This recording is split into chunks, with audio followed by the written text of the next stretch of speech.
दोस्तों नमस्कार।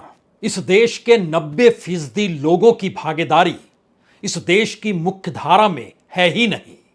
वो चाहे नौकरी को लेकर हो, चाहे इस देश के किसी भी संस्थान में कोई निर्णय ले पाने की स्थिति में हो, तो इस देश का 90% बाहर है। यही सवाल राहुल गांधी ने 2024 के चुनाव में उठाया, जब उन्होंने पिछड़ों का जिक्र किया, दलितों का जिक्र किया, आदिवासियों का जिक्र किया, मुसलमानों का जिक्र किया और एक बड़े तबके गरीबों का जिक्र करके कहा कि 90% की भागीदारी है कहां पर। और इस देश में जो निर्णय लेते हैं, अगर वह उस 10% में आते हैं तो इन 90% के बारे में वह निर्णय कैसे लेंगे। अखिलेश यादव ने उत्तर प्रदेश के भीतर पीडीए के जरिए प्रयोग किया, यानी पिछड़ा तबका यानी ओबीसी, दलित और फिर अल्पसंख्यक यानी मुसलमान।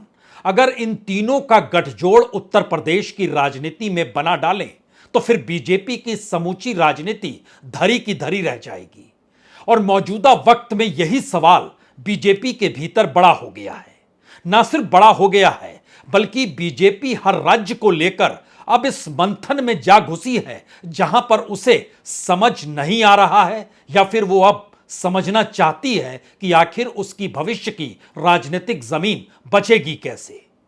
इसी आसरे पहली बार जहां पर मुसलमानों की तादाद सबसे ज्यादा है, उसमें पश्चिम बंगाल है और उसमें असम है, वहां के नेता बीजेपी के खुले तौर पर मुस्लिमों को चेताने की दिशा में बढ़ चुके हैं। उनकी अपनी राजनीति बीजेपी के आसरे अब यह कहने से चूक नहीं रही है कि दरअसल मुस्लिमों की बढ़ती तादाद इन दो राज्यों के भीतर उनके राजनीतिक अस्तित्व को नहीं, बल्कि उनके अपने जिंदगी जीने के अस्तित्व पर संकट है। और पहली बार बीजेपी के किसी नेता ने यह भी कह डाला कि दरअसल सबका विकास सबका साथ अब इस नारे को लगाने की जरूरत नहीं है। इतना ही नहीं, जो माइनॉरिटी सेल यानी अल्पसंख्यक सेल बीजेपी के भीतर बनाया गया है, उसकी भी जरूरत नहीं है। और इसके ठीक उलट जो खास तौर से हिंदी पट्टी का इलाका है, जिसमें उत्तर प्रदेश आता है, बिहार आता है, मध्य प्रदेश आता है और उसको लेते चले जाइए तो महाराष्ट्र तक आता है, इन जगहों पर बीजेपी अब इस राजनीतिक प्रयोग की दिशा में बढ़ना चाहती है, जहां पर उसे लगने लगा है जब हिंदुत्व का नारा खोखला साबित हो गया और जब हिंदुत्व के राख तले वोट मिले नहीं, और इतना ही नहीं, अपर कास्ट यानी ऊंची जाति में भी हिंदुओं के भीतर राजनीतिक दलों को लेकर वोट बढ़ते चले गए और बीजेपी के हक में उतने वोट आए नहीं जितनी वो सोच रही थी। तो फिर हिंदू और मुस्लिम के आसरे जो उत्तर प्रदेश के भीतर 80-20 का खेल खेला जा रहा था, तो क्या अब उसे बदलने की जरूरत है। यानी बीजेपी एक तरफ हिंदी पट्टी में मुसलमानों को साथ ला पाने की परिस्थिति पर मंथन करने को तैयार है, यहां तक कि वह चाहती है कि अब उम्मीदवारों को भी बीजेपी के टिकट पर मैदान में उतार दिया जाए। और उसका सबसे बड़ा पहला राजनीतिक प्रयोग, जिन 10 सीटों पर उत्तर प्रदेश के भीतर उपचुनाव होने हैं, उस उपचुनाव में ही यह राजनीतिक प्रयोग करके देखा जाए। दिशा यह भी है, उत्तर प्रदेश में किसे हार मिली, किसे जीत मिली, कौन जिम्मेदारी लेगा, तो जिम्मेदारी वहां के भूपेंद्र चौधरी ने ले ली, जो कि प्रदेश अध्यक्ष हैं। योगी आदित्यनाथ तो लगातार चिताते रहे, आप आत्मविश्वास में डूबे हुए थे, और जेपी नड्डा बीजेपी के अध्यक्ष होकर जिन बातों का जिक्र कर रहे थे, वो सिवाय दिल्ली की आवाज के कुछ भी नहीं। इसीलिए आज दिल्ली में प्रधानमंत्री एक एक करके सबसे मिलते चले गए। लेकिन बड़ा सवाल यह नहीं है कि योगी की कुर्सी जाएगी या नहीं जाएगी, और आने वाले वक्त में प्रधानमंत्री नरेंद्र मोदी के खिलाफ आवाज बीजेपी से उठेगी या नहीं उठेगी। सवाल तो यह है कि जिस राजनीतिक लकीर पर बीजेपी चल पड़ी है, उसका जो व्यापक असर 2024 के लोकसभा चुनाव में नजर आया, अब उस रास्ते बीजेपी चलने को तैयार नहीं है। राज्य दर राज्य या फिर अलग अलग क्षेत्रों को लेकर बीजेपी को नई रणनीति बनानी पड़ेगी। लेकिन इस प्रक्रिया के भीतर दूसरी तरफ उत्तर प्रदेश एक ऐसी प्रयोगशाला है जिसमें अगर पीडीए चल पड़ा तो बीजेपी की समूची राजनीति न सिर्फ धरी रह जाएगी, बल्कि जिस हिंदुत्व का राग वह उत्तर प्रदेश और वह भी अयोध्या से लगा रही थी और इस देश के तमाम मंदिर वाले इलाकों में जिस पर्यटन के नजरिए से और जिस बिजनेस मॉडल के तहत बीजेपी देख रही थी, यह सोचते हुए कि उसके हक में ही इस देश के हिंदुओं के वोट पड़ेंगे क्योंकि हिंदूवादी पार्टी तो वही है, लेकिन पहली बार उस पर भी आंच पड़ गई है। और यह एक ऐसा सिलसिला शुरू हुआ है जिसमें कल तक जो बुलडोजर चलता था, उस बुलडोजर को लेकर सफाई देने के लिए उत्तर प्रदेश के डीजीपी को सामने आना पड़ा। और जिस कॉलोनी में, जो पंतनगर में, लखनऊ के पंतनगर में जहां पर बुलडोजर चलना वाला था, उसको लेकर मुख्यमंत्री ने रोक लगा दी। और उसके बाद अलग अलग सुरों से कहा जाने लगा यह हमारी नीति नहीं है, बल्कि हम तो कानून और संविधान के हिसाब से चलते हैं। तो आइए आज इस पोटली को खोला जाए, क्योंकि यह एक ऐसी परिस्थिति है जिसमें पहली बार संविधान शब्द ने बीजेपी की जड़ों को हिलाया। हिंदुत्व को लेकर बीजेपी की नींव कांपने लगी।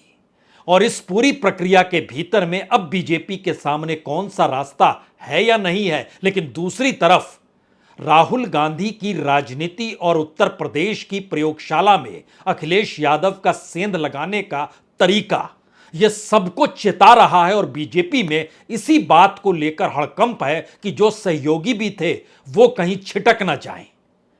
इस सिलसिले को खोलें तो सबसे पहले बात तो आज बुलडोजर को लेकर करनी चाहिए। वहां के डीजीपी पुलिस को बुलडोजर से अलग कर रहे हैं, बुलडोजर का मतलब क्या है यह समझा रहे हैं। और खास तौर से तब जब पूरे चुनाव के वक्त में बुलडोजर नीति को अखिलेश यादव ने निशाने पर यह कहकर लिया कि कानून को खत्म करके बुलडोजर चलाने की यह परिस्थिति कानून के अनुकूल कैसे हो सकती है। लेकिन आज जवाब डीजीपी ने दिया। देखिए, बुलडोजर के बारे में कुछ भ्रांतियां लोगों ने फैला रखी है। पहला चीज तो ये बुलडोजर किसी भी स्थिति में किसी भी गरीब व्यक्ति के विरुद्ध उसका यूज नहीं होना है। अगर कोई भी व्यक्ति गरीब लोगों के विरुद्ध बुलडोजर का उपयोग करता है, उसके विरुद्ध कठोर कार्रवाई अमल में लाई जाएगी। ये शासन का आदेश है। बुलडोजर का इस्तेमाल अवैध रूप से कब्जे की हुई जमीन को खाली कराने या उस पर अगर कोई बिल्डिंग बनी होती है उसको ध्वस्त करने के लिए यूज किया जाता था। ये कार्रवाई पुलिस के द्वारा नहीं की जाती। पुलिस रिपोर्ट अवश्य देती है और उस पर सक्षम विभाग इसको निर्णय लेता है।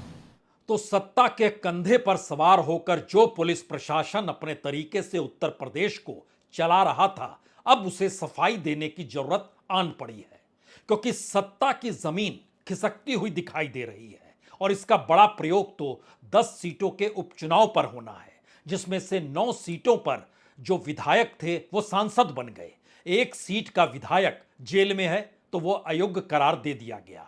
लेकिन 2 हिस्सों में इसे परख लीजिए। सबसे पहले 10 में से 5 सीट समाजवादी पार्टी के हिस्से में पहले थी और बाकी 5 सीट इस दौर में एनडीए के पास है।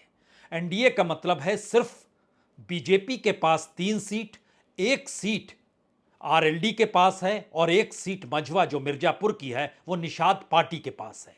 यानी एनडीए ने अगर एक भी सीट गंवाई और समाजवादी पार्टी ने अगर एक भी सीट बढ़ाई, अब इसको बाखूबी अखिलेश यादव समझ चुके हैं कि दरअसल राजनीतिक तौर पर चोट और बीजेपी के पूरे गवर्नेंस के तौर तरीके के पीछे वह बहुमत का आंकड़ा है जो पहली बार डामाडोल हो रहा है। तो फिर कार्यकर्ता से लेकर नेता तक इस रूप में परेशान है कि कोई लखनऊ को चेतावनी दे रहा है, कोई दूसरी तरफ दिल्ली को चुनौती देने को तैयार है। यानी बीजेपी के भीतर अगर यह हड़कंप है तो उनके साथ खड़े सहयोगियों का क्या होगा।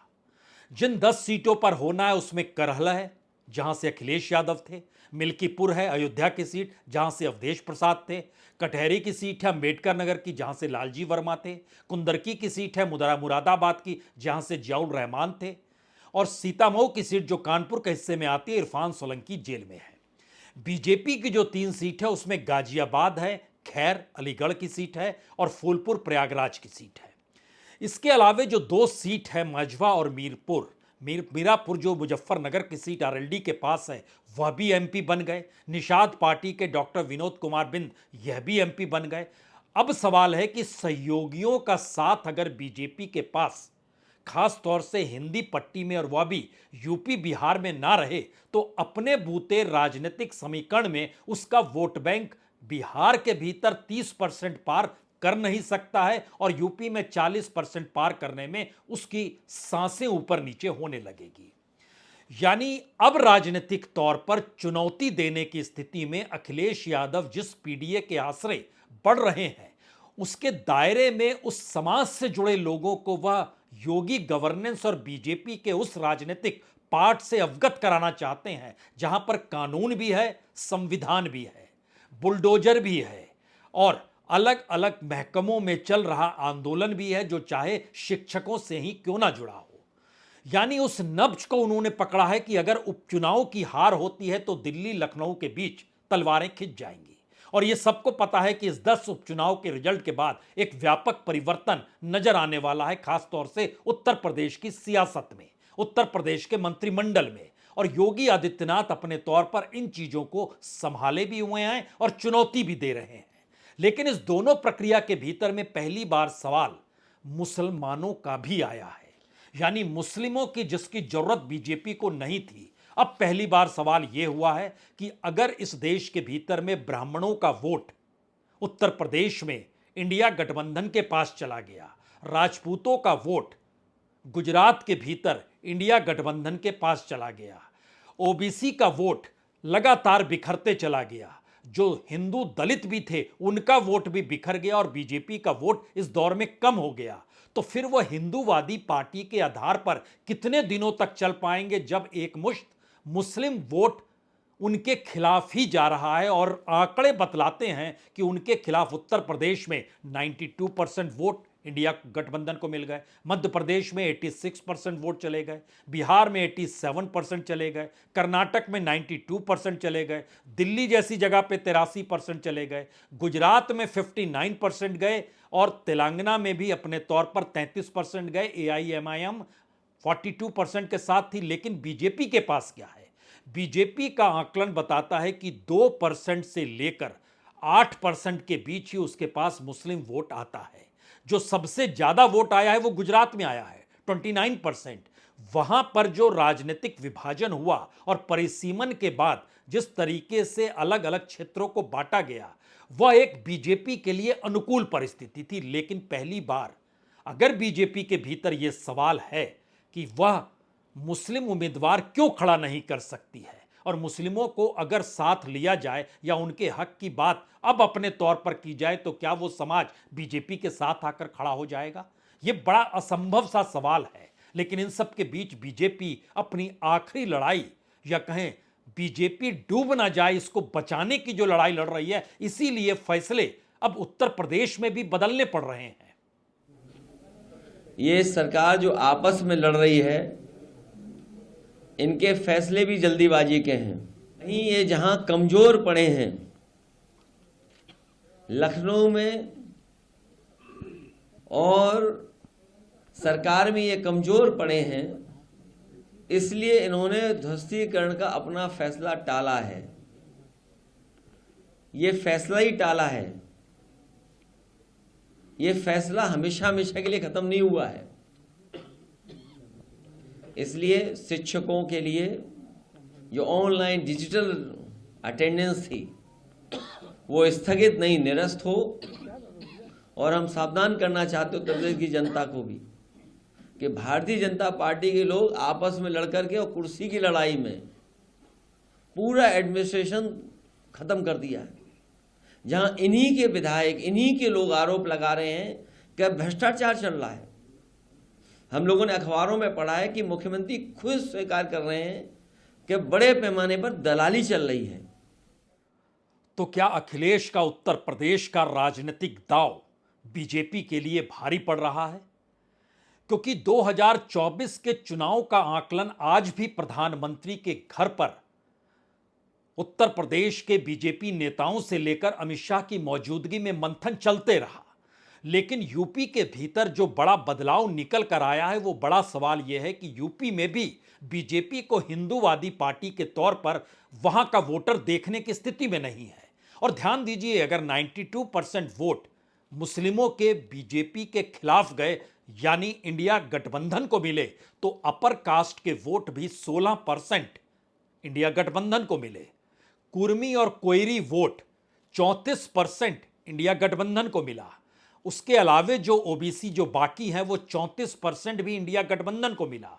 जो जाटव वोट है जिस पर कब्जा मायावती का था वह भी 25% मिला और 24% ही बीजेपी को मिल पाया। लेकिन यहां भी यानी ज्यादा इंडिया गठबंधन के पास वोट आ गए और जो नॉन जाटव दलित हैं उनके 56% वोट हक में चले गए इंडिया गठबंधन के। इसकी दूसरी परिस्थिति इस देश के गरीबों को लेकर भी है। पूरे देश के भीतर गरीबों की तादाद का 60% से ज्यादा वोट इंडिया गठबंधन को मिला। कहीं 60%, कहीं 70%, कहीं 80%। और रईसों के वोट 60% के लगभग या उससे ज्यादा एनडीए को मिले यानी बीजेपी को मिले। लेकिन वोटिंग के लिहाज से अगर आप समझे तो इस देश के भीतर में लगभग ये 60-40 का रेशियो है। 40% शहर के वोटर माने जाते हैं, 60% से ज्यादा गांव के वोटर माने जाते हैं। और शहर और गरीब के बीच जो परिस्थिति है उसको अगर जोड़ दीजिएगा तो गरीबों की तादाद इस देश में लगभग वोटर के लिहाज से 78 से 80% है। बीजेपी की इस राजनीति जो मौजूदा परिस्थिति में है अगर वो नहीं बदलती है तो फिर उसके साथ सहयोगी भी कितने दिन रहेंगे। एक हल्का सा संकेत, निषाद पार्टी के नेता संजय निषाद से जब पूछा गया संगठन को लेकर जो बहस चल पड़ी है तो उनका बहुत साफ कहना था कि संगठन ना हो तो सत्ता भी नहीं होगी।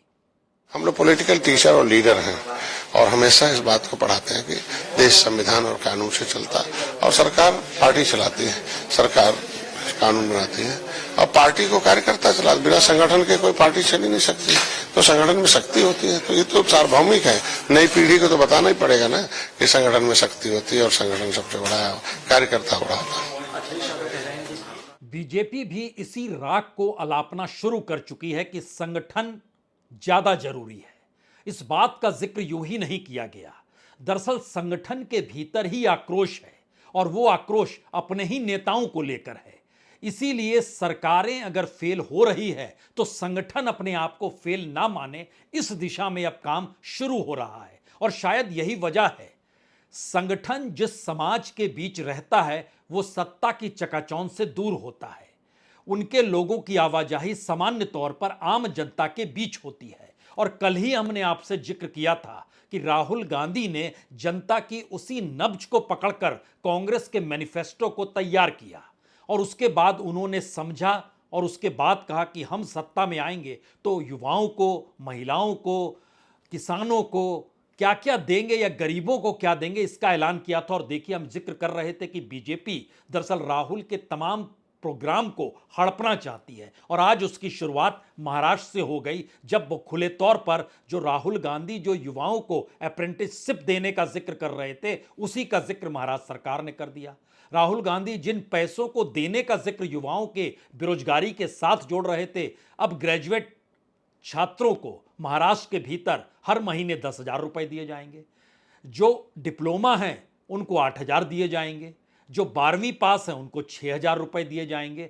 यानी राहुल गांधी या कांग्रेस के पूरे मैनिफेस्टो को अपने तरीके से अब बीजेपी अगर इंप्लीमेंट करना चाहती है और अगर उसके जहन में यह सवाल है कि अगर वो बीजेपी को हिंदूवादी पार्टी के तौर पर ही मानकर आगे बढ़ाती रही तो एकमुश्त मुसलमानों के वोट ही खत्म नहीं हो रहे हैं, बल्कि उसके आश्रय दलितों का सवाल भी है और दलित वोट इस दौर में बिखरा है। इसके बाद जो खास तौर से लोअर कास्ट में ओबीसी के भीतर हैं उसमें भी एक क्रीमी लेयर माना जाता है, लेकिन जो लोअर ओबीसी है उसके भीतर जबरदस्त आक्रोश है मौजूदा सत्ता को लेकर। अब उनको साथ कैसे लाया जाए, यह सवाल धीरे धीरे हर किसी को परेशान कर रहा है और राजनीतिक तौर पर यही मुश्किल बीजेपी के सामने आकर खड़ी हो गई है। क्योंकि अगर ध्यान दीजिए, बिहार के भीतर भी तो अपर कास्ट का 10% वोट इंडिया गठबंधन के पास गया, लेकिन महत्वपूर्ण है कि लगभग 15% वोट पिछले चुनाव की तुलना में कम हो गया अपर कास्ट का जो बीजेपी को मिलता था। कोयरी कुर्मी का वोट लगभग 12% कम हो गया। अदर ओबीसी का वोट लगभग 21% कम हो गया, दुसाद और पासी का वोट लगभग 19% कम हो गया, अदर दलित का वोट लगभग 18% कम हो गया, और जो वोट बढ़ा है वह उस समीकरण का वोट बढ़ा है जो कि बिहार की राजनीति में, जहां पर आरजेडी है, एमवाई, मुस्लिमों का वोट 6% बढ़ा बीजेपी के हक में, वो 12% पर आ गए। यादवों का वोट 8% बढ़ा बीजेपी के हक में, या कहें एनडीए के हक में, तो वो वहां पर 26% आ गए।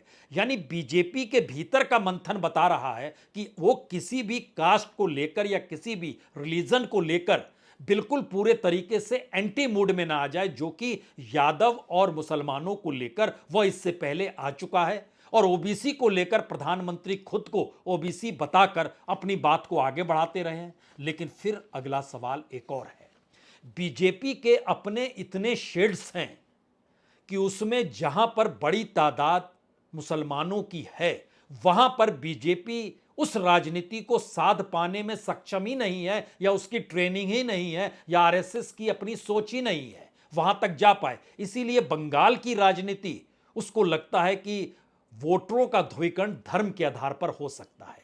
असम के भीतर भी कुछ इसी अंदाज में है, और बंगाल के भीतर राजनीतिक जमीन अगर वामपंथियों को सुपड़ा साफ करते हुए बीजेपी उसमें घुसी है, तो वो ये मानकर चलती है कि उसने खुद को हिंदुत्व के तौर पर रखा है।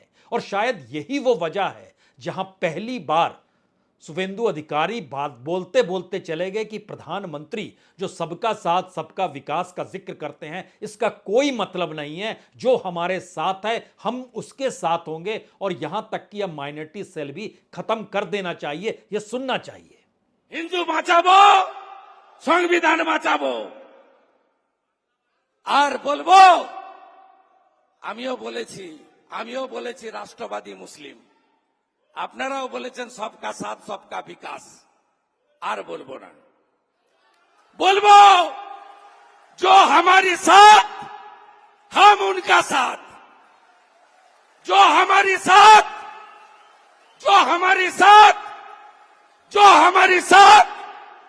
हम उनका साथ, सबका साथ सबका विकास बंद करो, नो नीड संख्यालघु मोर्चा। ভালো থাকুন, जय श्री राम। इस देश के भीतर में अल्पसंख्यक समुदाय यानी मुस्लिमों की तादाद तकरीबन 14-15% है। महाराष्ट्र के भीतर ये 11.5% है, बिहार में ये लगभग 16-17% है, उत्तर प्रदेश में लगभग ये 19-20% है, बंगाल के भीतर ये लगभग 27% है।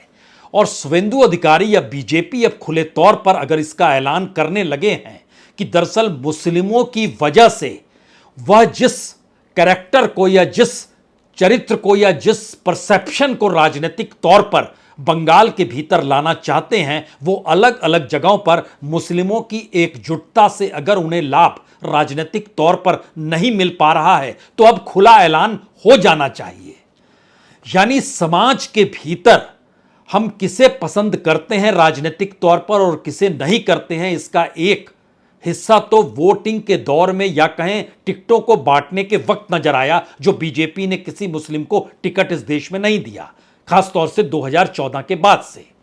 नई परिस्थिति यह है कि अब हम उनके साथ खड़े भी नहीं होंगे, लेकिन दूसरी तरफ प्रधानमंत्री जब जिक्र करते हैं इस बात को लेकर कि हम तो कभी देखते ही नहीं हैं लाभार्थियों को, जब घर बांटे जा रहे हों, जब उज्ज्वला योजना चल रही हो, जब जनधन चल पड़ा हो, जब किसान सम्मान निधि चल पड़ा हो, तो उसमें ना जाने कितने मुसलमान आए होंगे। लेकिन सवाल है, अब ये एक आखिरी लड़ाई की दिशा में बीजेपी बढ़ना चाहती है, और इसीलिए हिंदी पट्टी में वह मुस्लिमों को साथ लेना चाहती है, लेकिन जिन जगहों पर प्रभाव मुस्लिमों का है वहां पर वो सीधे सीधे वोट बैंक में एक मोटी लकीर खींचना चाहती है। और इसको खुले तौर पर असम के मुख्यमंत्री ने भी कह दिया कि देखिए हमारे यहां 40% उन इलाकों में हो गए मुसलमान जहां 1951 में 11-12% थे। हालांकि सेंसस के हिसाब से असम में तकरीबन 34-35% मुस्लिम है।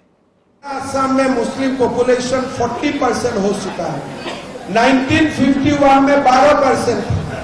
आज असम में मुस्लिम पॉपुलेशन 40%, हम जिला की जिला खो चुका है। तो मेरे लिए ये मुद्दा पॉलिटिकल नहीं है, मेरे लिए ये जीना और मरने का मुद्दा है। असल में असम हो या बंगाल हो, इस परिस्थिति को अब समझने की जरूरत है कि बीजेपी राजनीतिक तौर पर अंदर से हिल चुकी है और उसके हिलने की वजह राहुल गांधी ने जो सीधे हिंदुत्व को लेकर बीजेपी पर चोट किया, प्रधानमंत्री पर नाम लेकर चोट किया, संघ परिवार को दायरे में लिया, कटघरे में खड़ा किया, वह भी हिंदुत्व को लेकर, और पार्लियामेंट के भीतर वो भगवान शिव की तस्वीर दिखा रहे हों या फिर अलग अलग धर्मों को जिक्र करते हुए इस बात का जिक्र कर रहे हो कि नफरत और हिंसा से इतर हिंदू समाज है। दरअसल इसने उस नींव पर हमला किया है जो राजनीतिक तौर पर बरसों बरस से बीजेपी जिस पर खड़ी हुई और राजनीतिक तौर पर उसने अपने परसेप्शन को इस देश में फैलाया और बढ़ाया। तो क्या पहली बार बीजेपी के 4-5 दशकों की उस राजनीति का अंत इस दौर में आकर खड़ा हो गया है? जिन आधारों पर वो खड़ी हुई थी और उसका सबसे बड़ा प्रयोग उत्तर प्रदेश में होना है, जहां पर पहली बार एक तरफ राहुल गांधी जिस राजनीति को आगे ले जा रहे हैं वो दरअसल भारत के भीतर में उस पॉलिटिकल ट्रांसफॉर्मेशन की दिशा में है जहां पर इस देश के लोगों की भागीदारी मुख्य धारा के साथ कैसे हो सकती हो और इसको कोई बर्दाश्त कर पाने की स्थिति में सत्ता होती नहीं है। और दूसरी तरफ अखिलेश यादव जो उत्तर प्रदेश के समीकरणों के आश्रय पीडीए की अहमत बार बार समझाते हुए संविधान और कानून का जिक्र कर रहे हैं, उसकी काट बीजेपी के पास है नहीं। तो इसीलिए क्या अपनी अपनी राजनीतिक सत्ता को बचाने के लिए या फिर डूबती हुई बीजेपी को उबारने के लिए अलग अलग राजनीतिक प्रयोग करते हुए अलग अलग नेताओं की कहीं ना कहीं गद्दी से उनको हटाने की सोच इस दौर में चल पड़ी है, या फिर एक ऐसी सोच बीजेपी के भीतर आ गई है जहां पर सबको पता है कि राजनीतिक तौर पर अभी भी उनके सामने एक ही चेहरा है, एक ही सत्ता है, उसके आश्रय वो देश पर कभी भी काबिज हो सकते हैं। लेकिन अगर अलग अलग राज्यों के नेताओं को बचाने में ही जुटे रहे तो उसका पूरा हमला मोदी सत्ता पर होगा। तो क्यों नहीं मोदी सत्ता के साथ खड़े होकर उस राजनीति को साधा जाए जो कि इस देश की राजनीति को बीजेपी के अनुकूल कर सके। दो बड़े सवाल हैं, क्या वाकई बीजेपी सफल हो पाएगी जिस रास्ते वो चल पड़ी है? आज वहां के प्रदेश अध्यक्ष ने जिम्मेदारी ली, ठीक उसी तर्ज पर देवेंद्र फडणवीस ने भी महाराष्ट्र की हार की जिम्मेदारी ली थी, लेकिन प्रधानमंत्री जिम्मेदारी नहीं ले रहे हैं जिनके चेहरे के आश्रय और उनकी 23 साल की राजनीतिक सत्ता के आश्रय एक भी दाग करप्शन का उनके ऊपर नहीं है। इसका जिक्र उन्होंने चुनाव से ऐन पहले संसदीय या सांसदों के साथ बैठक में कहा था कि जाके लोगों को बताइए कि 23 बरस से हम सत्ता में हैं और एक भी करप्शन का दाग हमारे दामन पर नहीं है। और दूसरी तरफ 400 पार का नारा भी दिया था, चेहरा भी एक ही था, हर राज्य में रैली भी उन्हें ही करनी थी और किसी भी राज्य के किसी भी मुख्यमंत्री और उसमें योगी आदित्यनाथ की भूमिका भी कहीं नहीं थी, वो शून्य के समान थी। सब कुछ दिल्ली से तय हो रहा था, कागज पर भी और पैसे के तौर पर भी, यानी प्रचार प्रसार के खर्चे से लेकर प्रचार प्रसार के तरीके तक दिल्ली से तय हो रहे थे। लेकिन जिम्मेदारी अलग अलग जगहों पर इसलिए दिलाई जा रही है क्योंकि दिल्ली की सत्ता बरकरार रहे और कार्यकर्ताओं के भीतर मैसेज ये रहे कि नेता तो एक ही है।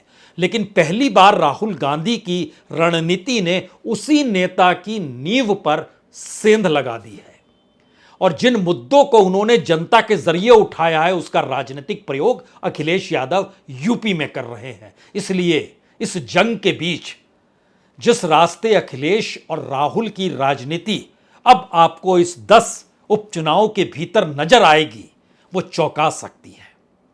और इस राजनीति का अगला कदम गुजरात में 1 अगस्त से आपको नजर आएगा, ठीक उसी तर्ज पर जैसे आज हरियाणा में वहां पर पैदल मार्च दीपेंद्र हुड्डा कर रहे हैं। तो फिर गुजरात की गलियों से भी गुजरा जाएगा और वहां पर क्या प्रियंका गांधी गुजरेगी, यह भी सवाल है। ये सारे सवालों के बीच का आखिरी सवाल यही है, इस दौर में सवाल लखनऊ और दिल्ली का नहीं, बल्कि इंडिया गठबंधन की उस राजनीति के उस चोट का है जिसमें बीजेपी फंस चुकी है। और फंसी हुई बीजेपी अपनों से ही लड़ रही है, अपनों को ही गिरा रही है। और यह परिस्थिति बीजेपी के भीतर पहली बार आई है। शायद इसीलिए यह नज़ारा बीजेपी में हड़कंप मचा रहा है। बहुत बहुत शुक्रिया, बहुत बहुत शुक्रिया।